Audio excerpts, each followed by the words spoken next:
So, let's talk about one of the most surprising stories in pop culture history. It's about how a series of comedy shows, started by, of all people, a member of Monty Python, ended up accidentally creating the blueprint for modern celebrity activism and, get this, changed the world of music forever. Okay, so what in the world do Monty Python, U2, and Live Aid all have in common? It sounds like the setup to a very weird joke, right? Well, the surprising answer is a series of benefit concerts called The Secret Policeman's Ball, and we're about to connect all those dots for you. To get this, we have to go back to the mid-1970s. You've got this major human rights organization, Amnesty International, and they've got a problem. They need to reach a younger audience. And then one of Britain's most famous comedians comes along with an idea that was both incredibly simple and, as it turns out, pretty revolutionary. That comedian was John Cleese, and he basically suggested a simple, greatest hits comedy night. But the result?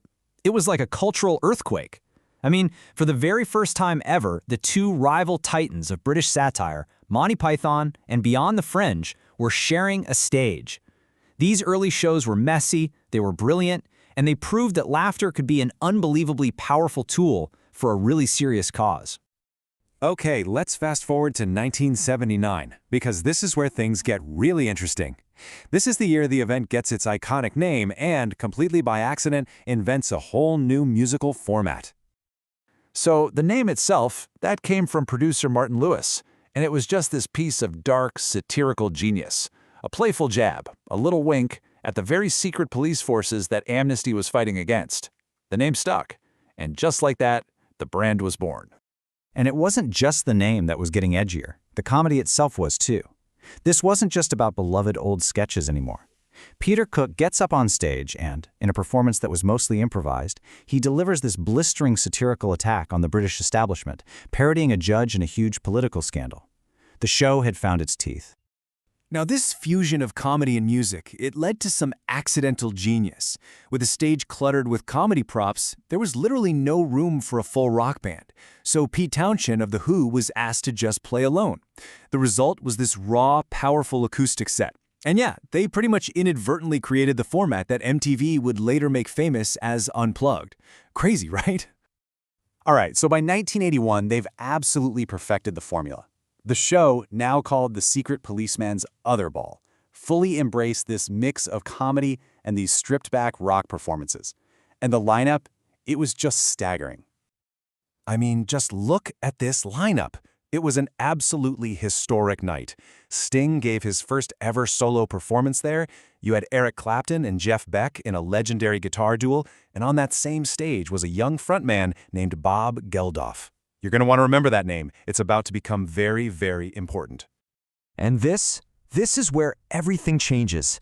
That 1981 show wasn't just some amazing concert.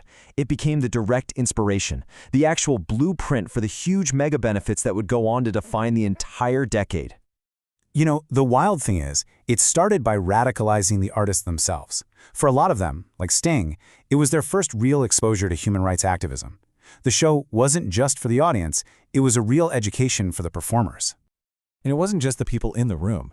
The films of these shows started to spread the message even further. A young Bono over in Ireland saw the movie and later said it planted the seed of activism that would go on to define his career and the entire ethos of U2. And then there's Bob Geldof. Remember him? He was right there on that stage in 1981, and he saw firsthand how you could marshal all these comedians and musicians for a cause. For him, this was the light bulb moment. This was the spark that gave him the blueprint for mobilizing the entire music industry for what would become Band Aid and, of course, Live Aid. So you can literally draw a straight line. The Ball created the blueprint, Bob Geldof saw it in action, and then just a few years later, he scaled that model up to a global stage with Live Aid, changing the world of charity and music forever. It's a direct lineage. But the influence didn't just stop with Live Aid, not at all. The show's legacy started popping up in all these corners of pop culture, in ways you might not even realize. So let's talk about the direct impact, right? For Amnesty International, the results were, well, they were just jaw-dropping. In just 3 years, between that first show and the third one, public awareness of their work in the UK skyrocketed by 700%. The Ball became this cultural touchstone, kind of like a secret handshake. A poster for the show was a key piece of set dressing in the chaotic sitcom The Young Ones.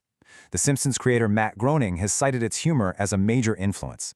And huge charity events like Comic Relief were co-founded by show alumni and were directly modeled on its format. So when you really step back and look at the whole thing, the legacy is just incredible. This one series of shows created the template for the Mega Benefit, accidentally invented a whole new genre of rock music, unified the giants of British comedy, and completely transformed an entire generation of artists into activists. What The Secret Policeman's Ball really proved is that a few creative people with a good idea can start a movement that echoes for decades. And it leaves us with a really fascinating question for today. In this age of social media and global connectivity, what new, totally unexpected format will the next generation of creators invent to change the world?